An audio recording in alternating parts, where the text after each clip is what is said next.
नमस्कार, मी तेजस लहाणे. आषाढी एकादशी निमित्त आपल्यासमोर घेऊन येत आहो एक विठ्ठलावर लिहिलेली कविता. तर चला ऐकूया. सावड्याच्या भक्तीत तल्लीन होऊन जाऊ, दर्शन विठूची घेऊ, गजर विठ्ठलाचा पाहू, गजर विठ्ठलाचा पाहू. सावड्याच्या भक्तीत तल्लीन होऊन जाऊ, दर्शन विठूची घेऊ, गजर विठ्ठलाचा पाहू, गजर विठ्ठलाचा पाहू. चंद्रभागेच्या तिरी मंदिर वसले, त्या चंद्रभागेमध्ये स्नान करिणी घेऊ, गजर विठ्ठलाचा पाहू, गजर विठ्ठलाचा पाहू.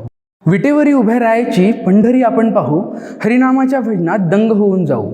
अशीच कृपा आमच्यावर राहू दे विठ्ठला, हीच गाणी गाऊ, हीच गाणी गाऊ, गजर विठ्ठलाचा पाहू, गजर विठ्ठलाचा पाहू.